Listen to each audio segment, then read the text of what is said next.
Hola, buenas tardes, buenas noches, depende del lugar donde estés conectado. Qué bendición poder volver a estar juntos una vez más. Le damos la bienvenida y le damos muchas gracias a Dios por tu vida, por tu familia, por apartar este tiempo para compartir con nosotros de lo que el Señor nos quiere seguir revelando en este tiempo. Es un privilegio, como dice mi esposa, que podamos llegar hasta tu hogar o al lugar en donde te encuentres y continuar con todo lo que está planeado para esta serie que denominamos Jesús, el Espíritu de la Profecía.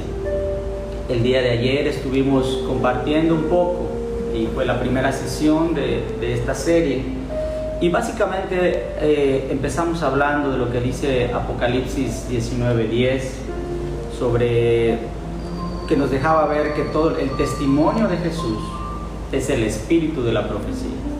Y sobre eso estuvimos desarrollando el tema de ayer. Si no tuviste la oportunidad de mirarlo, te invitamos a que lo hagas. Está el material, el video ahí en la página de Facebook del ministerio, Jesús Fuente Inagotable. Y hoy vamos a profundizar un poco más. Hoy vamos a hablar y vamos a ir dando muchos pasajes bíblicos, por lo cual te recomendamos que tengas a la mano con qué anotar, porque iremos hablando sobre varias cosas que la Biblia nos enseña y cómo nos muestra sobre todo quién es Jesús. Hablamos de varias cosas el día de ayer y ¿qué es lo que finalizamos diciendo? Finalizamos hablando de que la Escritura, la palabra de Dios, representa, como dice 2 de Pedro 1:19, la palabra profética más segura, pero que a veces nosotros podemos tener algún tipo de confusión o a veces perdernos en el escudriñar las Escrituras y no lograr llegar a la esencia de lo que realmente ellas nos intentan transmitir. Vimos el pasaje en el cual Jesús confronta a las personas diciéndoles que ellos se pasaban todo el tiempo hablando escudriñando las Escrituras, pensando que a través de ellas iban a encontrar la vida eterna y que no se habían dado cuenta que las Escrituras a lo largo y ancho, de principio a fin, hablan acerca de Él y que lo tenían frente de ellos y no podían discernir, no podían identificar que aquella persona de la cual la Biblia hablaba y da testimonio estaba ahí delante de ellos. Y con eso finalizamos la noche de anoche, y ahora vamos a empezar a ver otro tipo de pasajes que nos van dando luz a lo largo de las Escrituras sobre quién es Jesús, aquel del cual el libro Apocalipsis dice que es el espíritu de la profecía. O sea, y vamos a ir entendiendo acerca de lo que la misma Escritura enseña, quién es Jesús, cuáles son algunos de sus atributos y por qué es importante conocerlo a profundidad, porque eso es lo que dijimos, es la columna vertebral de todo el fluir profético, el cual la iglesia está inmersa. Y vamos a ir a Miqueas 5:2 y vamos a ver qué es lo que nos dice este pasaje. Miqueas 5:2. Pero tú, Belén Efrata, pequeña para estar entre las familias de Judá, de ti me saldrá el que será Señor en Israel, de ti me saldrá el que será Señor en Israel, y sus salidas son desde el principio, desde los días de la eternidad.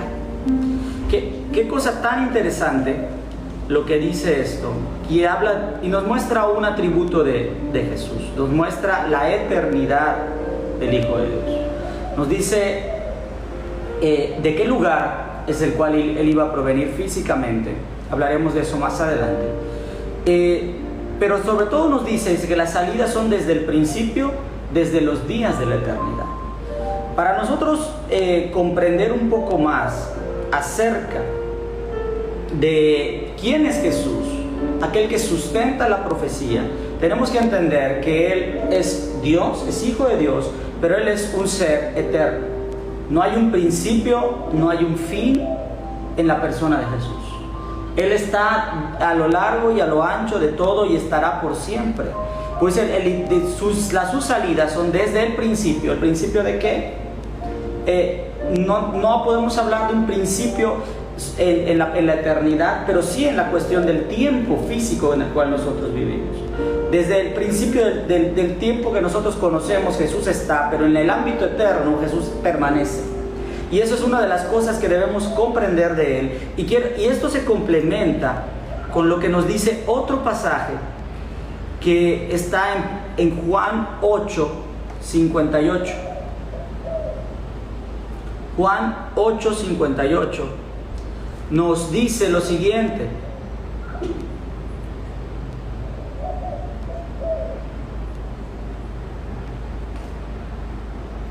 Juan 8:58, por favor. Dice: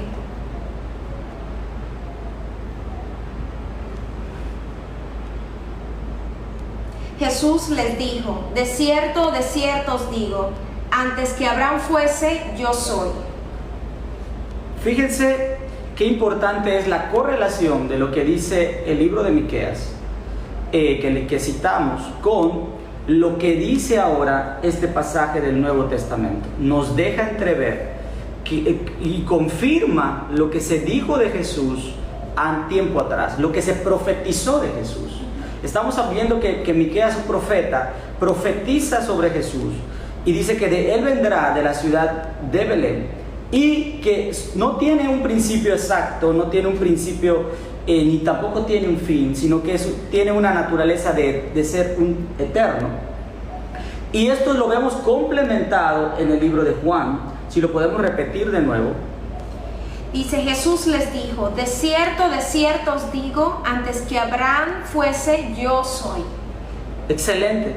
Con esto podemos ver, y eso lo podemos observar a lo largo de toda la Escritura, cosas que estaban profetizadas, que después encuentran un cumplimiento más adelante, y van teniendo un cumplimiento en la vida de Jesús.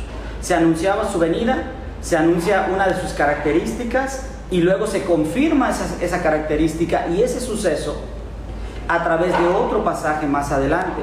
Vamos ahora a ver lo que dice Génesis 1:26-27.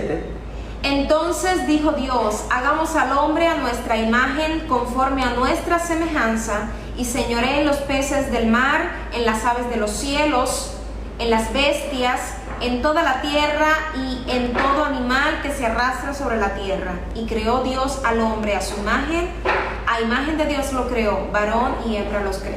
Qué interesante esto, porque si ahora vamos a San Juan 1:1, voy a leerlo. Dice: en el principio era el verbo, y el verbo era con Dios, y el verbo era Dios. Este era en el principio con Dios. Todas las cosas por Él fueron hechas, y sin Él nada de lo que ha sido hecho fue hecho. En Él estaba la vida, y la vida era la luz de los hombres. Vemos aquí otra de las cosas que remarcan la eternidad de Dios, la eternidad de Jesús. Parte de los atributos de Jesús, que es un ser eterno, que es un Dios eterno, que no tiene un principio, que no tiene un fin. Desde el principio era el verbo estaba con Dios Padre, y el verbo era Dios, o sea, desde siempre ha sido Dios, que es otra de las cosas que tenemos que tener claro en este tiempo. Y todas las cosas, toda la creación, dice algo interesante: fueron hechas por Él y para Él, y Él es el que sustenta todas las cosas. Se escribió mucho tiempo antes, como vimos desde el Génesis, y tiene un cumplimiento más adelante, como vemos en el libro de Juan. Vamos a irnos ahora a otro pasaje que habla en Isaías 9:6.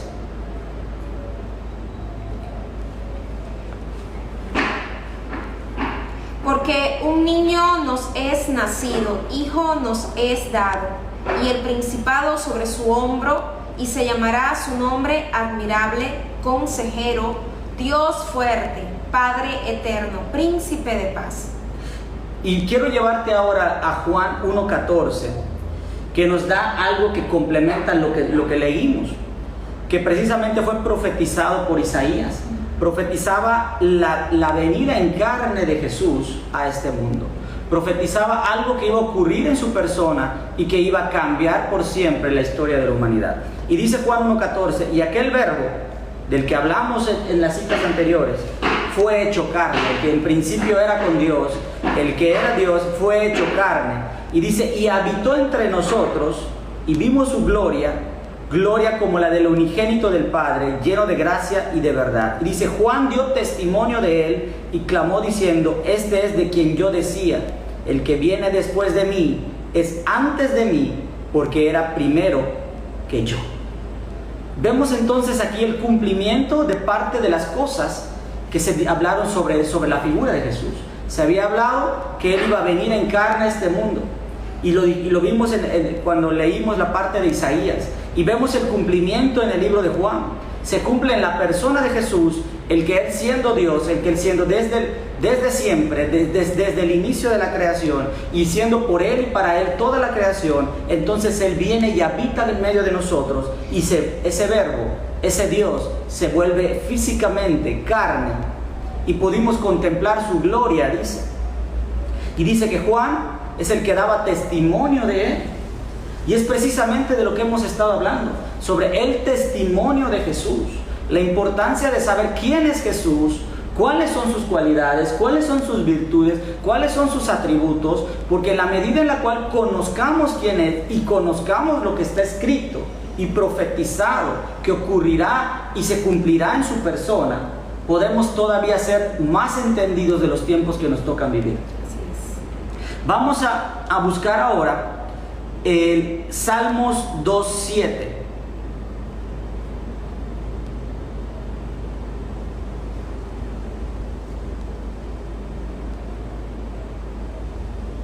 Salmos 2:7.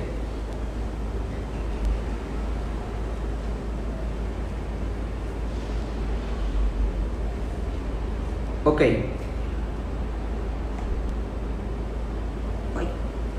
Yo publicaré el decreto. Jehová me ha dicho, mi hijo eres tú, yo te engendré hoy. Y ahora vamos a ver lo que dice Hechos 13:32. Hechos 13:32 dice lo siguiente, y nosotros también os anunciamos el Evangelio,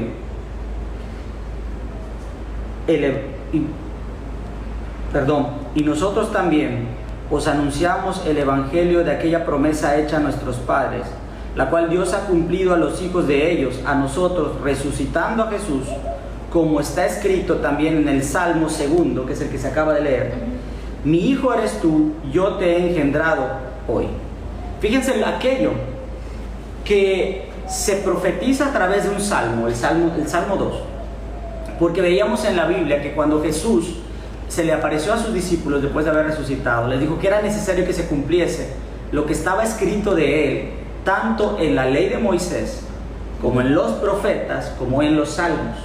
Y hemos ido viendo pasajes de las tres partes del Antiguo Testamento. Podemos ver, hemos citado pasajes de Moisés, de la ley de Moisés, hemos citado pasajes proféticos, como Isaías, como Jeremías, que dijimos, y estamos citando ahora un pasaje de los salmos, en donde habla que Jesús es el Hijo de Dios. Y lo complementa más adelante en el capítulo de los Hechos, en el libro de los Hechos, Hechos 13, que dice lo que leí, y nosotros también nos anunciamos el Evangelio de aquella promesa hecha a nuestros padres, la que estaba en el libro de los Salmos, la cual Dios ha cumplido a los hijos de ellos, a nosotros, resucitando a Jesús, como está escrito también en el Salmo 2, mi hijo eres tú, yo te he engendrado hoy. Y esa es otra de las características que no debemos perder de vista de Jesús. Jesús es el Hijo de Dios. No hay lugar a dudas, porque así como se escribió, así también se ha cumplido en su persona. Y así vamos a seguir viendo otros atributos. Vamos a buscar Daniel 7:13, por favor. Daniel 7:13, y después lo vamos a complementar con otros pasajes. Dice así: miraba yo en la visión de la noche, y he aquí con las nubes del cielo venía uno como un hijo de hombre, que vino hasta el anciano de días, y le hicieron acercarse delante de él. Ahí vemos precisamente parte de la naturaleza de Jesús. Y vamos ahora a ver Mateo 3:16, que dice lo siguiente: y Jesús, después que fue bautizado, subió luego del agua, y aquí los cielos le fueron abiertos, y vio al Espíritu de Dios que descendía como paloma, venía sobre él, y hubo una voz de los cielos que decía: este es mi Hijo amado, en quien tengo complacencia. Jesús fue remarcado por Dios, por el Padre, de que Él es el Hijo, el unigénito Hijo de Dios, el verdadero, aquel que fue anunciado, aquel que se dijo que iban a ser, aquel que se dijo que estaba desde el principio, que por Él fueron hechas las cosas, que por Él se sustentan las cosas, fueron hechas para Él, y que iba a venir en carne, y esto se cumple más adelante, cuando Él llega a este mundo, y entonces se producen tantas y tantas cosas que en su persona, como estamos ahora viendo y seguiremos analizando a lo largo de los días. Vamos a buscar Hebreos 1:5. Hebreos 1:5. Dice: porque ¿a cuál de los ángeles dijo Dios jamás: mi hijo eres tú, yo te he engendrado hoy? Y otra vez yo seré a él padre, y él me será a mi hijo. En otro pasaje podemos encontrar la misma remarcación de lo que estamos hablando. Vamos ahora a Hebreos 5:5. Así tampoco Cristo se glorificó a sí mismo haciéndose sumo sacerdote, sino el que le dijo: tú eres mi hijo, yo te he engendrado hoy. Otra de las características importantes de Jesús, además de ser Hijo de Dios, además de ser conjuntamente con el Padre y con el Espíritu Dios, es que también Él fue constituido y es y representa el sumo sacerdote. ¿Qué es el sumo sacerdote? Si recordamos un poco en tiempos antiguos, en lo que es la clase sacerdotal del pueblo de Israel, había un grupo que eran los sacerdotes que oficiaban ahí, en el lugar de Dios. Pero había una persona que era el sumo sacerdote, que era el único que tenía el acceso a la parte más santa del lugar, y que lo podía hacer para ofrecer el sacrificio particular por expiación de pecados, que era entregar la sangre, rociar la sangre del animal. Y era la única persona autorizada para cumplir esa función cada año. Y Jesús fue constituido en sumo sacerdote para todos nosotros, el único autorizado por el Padre para tener el libre acceso hacia Él, hacia la zona más santa, hacia la santidad del Padre, y entregar el sacrificio perfecto por los pecados de toda la humanidad. Y el sacrificio perfecto ya no fue la sangre de un animal, ahora fue la propia sangre del Hijo de Dios, llegada y entregada por el único que lo podía hacer. Nadie, absolutamente nadie más que Él, era propicio para hacer aquello que Él hizo, que fue entregar su vida, derramar su sangre y darlo en sacrificio para expiación de todo el pecado de aquel que decide creer en Él, depositar su confianza y seguirlo.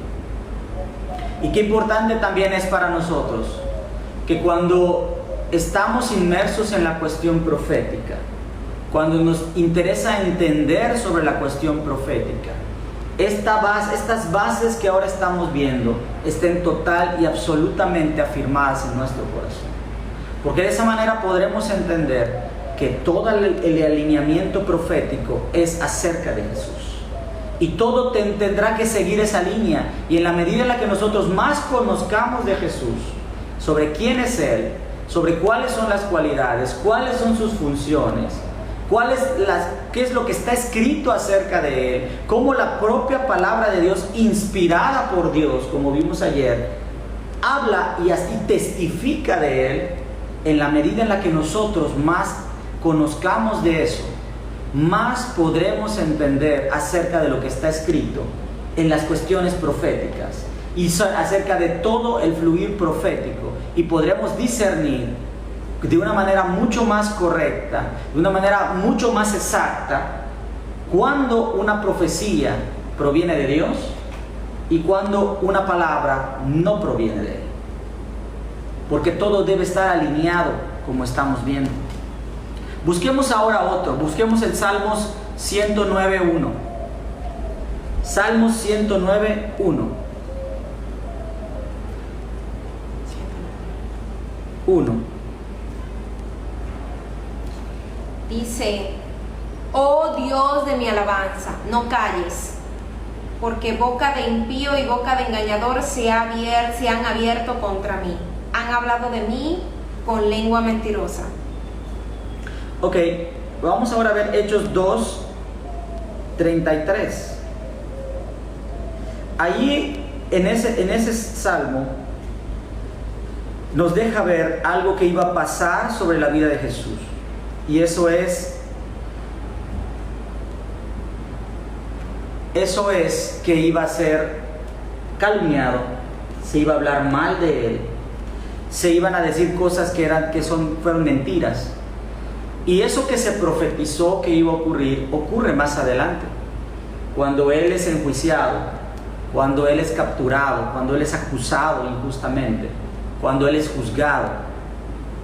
Se profesan tantas y tantas cosas acerca de él. Dice Hechos 2:33. Así que, exaltado por la diestra de Dios y habiendo recibido del Padre la promesa del Espíritu Santo, ha derramado esto que vosotros veis y oís, porque David no subió a los cielos, porque él mismo dice: dijo el Señor a mi Señor, siéntate a mi diestra hasta que ponga tus enemigos por estrado de tus pies. Sepa pues ciertamente toda la casa de Israel que a este Jesús, a quien vosotros crucificasteis, Dios le ha hecho Señor y Cristo.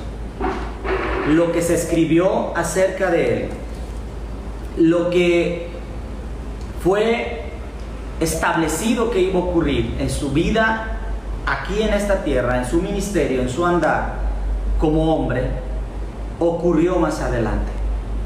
Y todas estas señales que fueron dando cumplimiento a lo largo de la vida de Jesús y que se seguirán dando cumplimiento más adelante, no deberían de dejar lugar a dudas de quién es Él para la humanidad, quién es Él para nosotros.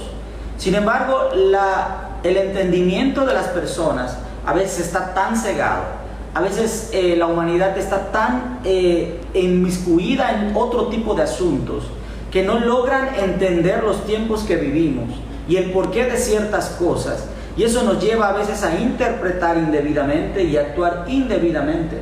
Que todas las personas que vivieron en ese tiempo, cuando Jesús vino a este mundo, cuando caminó por esta tierra, cuando hizo tantas y tantas cosas, si se hubiera conocido y entendido con precisión todo esto que estamos hablando, que estaba escrito acerca de su persona, creo que a la gente no le debió haber quedado lugar a dudas de quién es Él.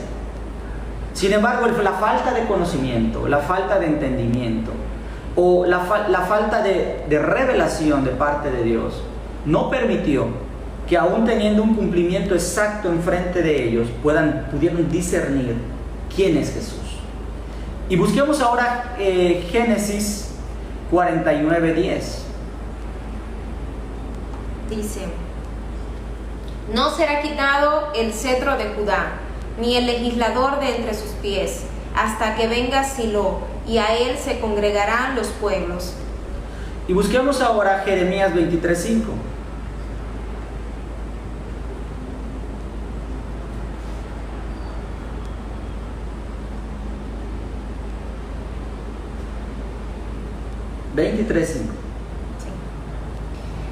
Dice: he aquí que vienen días, dice Jehová, en que levantaré a David renuevo justo, y reinará como rey, el cual será dichoso y hará juicio y justicia en la tierra.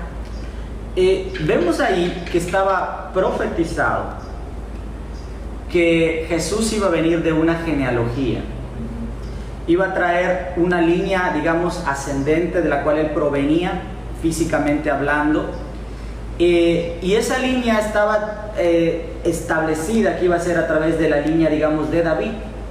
En otras partes de la escritura se habla de que una raíz de Isaí era la que iba realmente a reverdecer.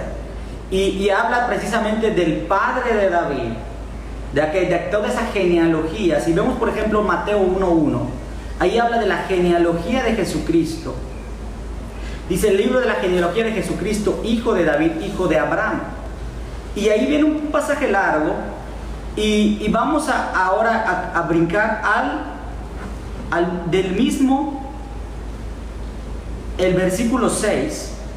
Dice, Isaí engendró al rey David, y el rey David engendró a Salomón, que fue de la que fue mujer de Urías. O sea, va describiendo, empieza de la genealogía, dice que es hijo de David, hijo de Abraham, y empieza a hablar desde Abraham, cómo viene la descendencia hasta llegar a Jesucristo.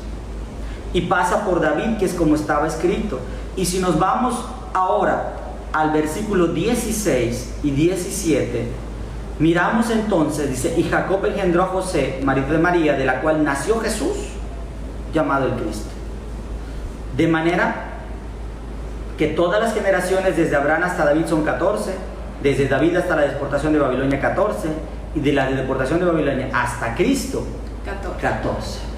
Vemos entonces que lo que estaba escrito y lo que estaba profetizado de él, de cuál iba a ser la línea genealógica de la cual Cristo iba a nacer físicamente acá en la tierra, y vemos que era a través de la tribu de Judá, y vemos que era a través de toda una descendencia que Dios ha establecido. Por algo Dios dice, cuando se refiere a nosotros, que somos un linaje escogido, que somos realmente una nación santa, porque provenimos de esa genealogía de la cual proviene Jesús. Provenimos de esa rama y somos precisamente gente dichosa, porque al ser hechos hijos de Dios, al haber aceptado a Jesús, al haber creído en todo lo que está escrito en Él y en su sacrificio, y apropiarnos de Él, somos partícipes de esa verdad. Y Jesús entonces tiene una genealogía, un linaje específico que es importante conocer. Y también se habló de algo sumamente interesante, que es de dónde iba a nacer. Vimos en el libro en lo que es Miqueas 5:1, ya se leyó, que él iba a venir de Belén. Y si queremos encontrar el cumplimiento de esto, podemos ir a ver Mateo 2:1. Mateo 2:1. Sí. Cuando Jesús nació en Belén de Judea en días del rey Herodes, vinieron del oriente a Jerusalén unos magos. Ok, ahí vemos entonces que lo que se profetiza en Miqueas, que vendría desde una ciudad en particular, se cumple y nos lo narra el libro de Mateo y los demás evangelios, que nos hacen ver que efectivamente él nació en el lugar en el que se estableció que iba a nacer. Y hay algo todavía más maravilloso. Conforme vamos avanzando y analizando todo aquello que ocurrió en Jesús y cómo todo lo que ocurrió en él siempre fue anunciado por Dios Padre, y todo fue cumplido tal cual se estableció. Veamos lo que dice Daniel 9:24, del 24 al 27.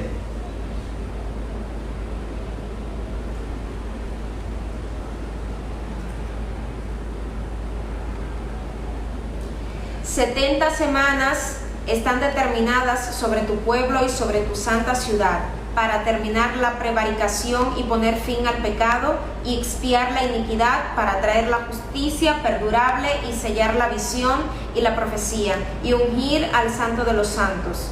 Fíjense, esta parte de Daniel es sumamente apasionante. Vamos a enfocarnos, voy a mencionar dos aspectos de esto que se leyó. Estaba establecido un tiempo muy particular en el cual Jesús iba a nacer.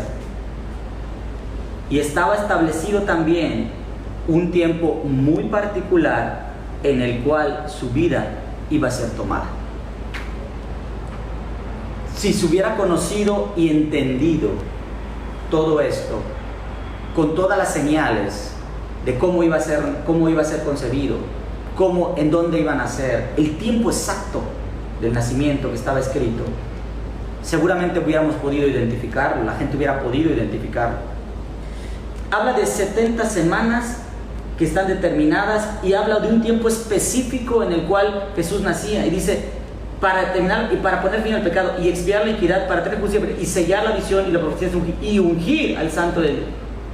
Sabe, dice, y después explica, sabe pues y entiende que desde la salida de la orden para restaurar y edificar Jerusalén hasta el Mesías príncipe habrán 7 semanas y 62 semanas. Ese era el tiempo en el cual Jesús iba a nacer. Ese era el tiempo en el cual Él iba a venir y se iba a cumplir lo que estaba escrito de que se iba a volver, se iba a hacer carne, iba a venir al mundo. Y fíjate lo que dice el libro de Gálatas. Gálatas 4:4 dice, pero cuando vino el cumplimiento del tiempo, Dios envió a su Hijo nacido de mujer y nacido bajo la ley. ¡Wow! Impresionante. El tiempo exacto profetizado acerca de su venida y el cumplimiento exacto, Jesús tenía un tiempo establecido para el cual iba a cumplirse que Él iba a estar en este lugar y en este mundo. Y también dice ahí que después de las 62 semanas se iba a tomar la vida de Jesús y se iba a abrir un nuevo tiempo, que es el cual estamos viviendo hasta el día de hoy, del cual no hablaremos hoy, quizás será en otra ocasión más adelante. Pero había un tiempo establecido para su venida, había un tiempo establecido para su retiro y hay también un tiempo establecido para su regreso. Así es. Esto es lo que queremos compartir esta noche contigo. Este es el segundo capítulo de esta serie. Te esperamos mañana a la misma hora por el mismo medio de transmisión y te invitamos a que, si esto está siendo de bendición para tu vida, lo compartas con otras personas, se lo hagas llevar, medites en esta palabra, profundices más ahí en tu hogar, en tu casa, en tu entorno, acerca de todo lo que hoy hemos estado hablando, porque eso te ayudará a entender con mucha mayor profundidad quién es Jesús y cómo en su vida, en su persona, en su ser, se cumplen cabal y absolutamente todas las profecías escritas desde los tiempos iniciales y se cumplirán hasta los tiempos finales. Te bendecimos, somos tus amigos David y Maylene, un privilegio habernos dado la oportunidad de estar contigo en esta tarde. Paz. Bendiciones.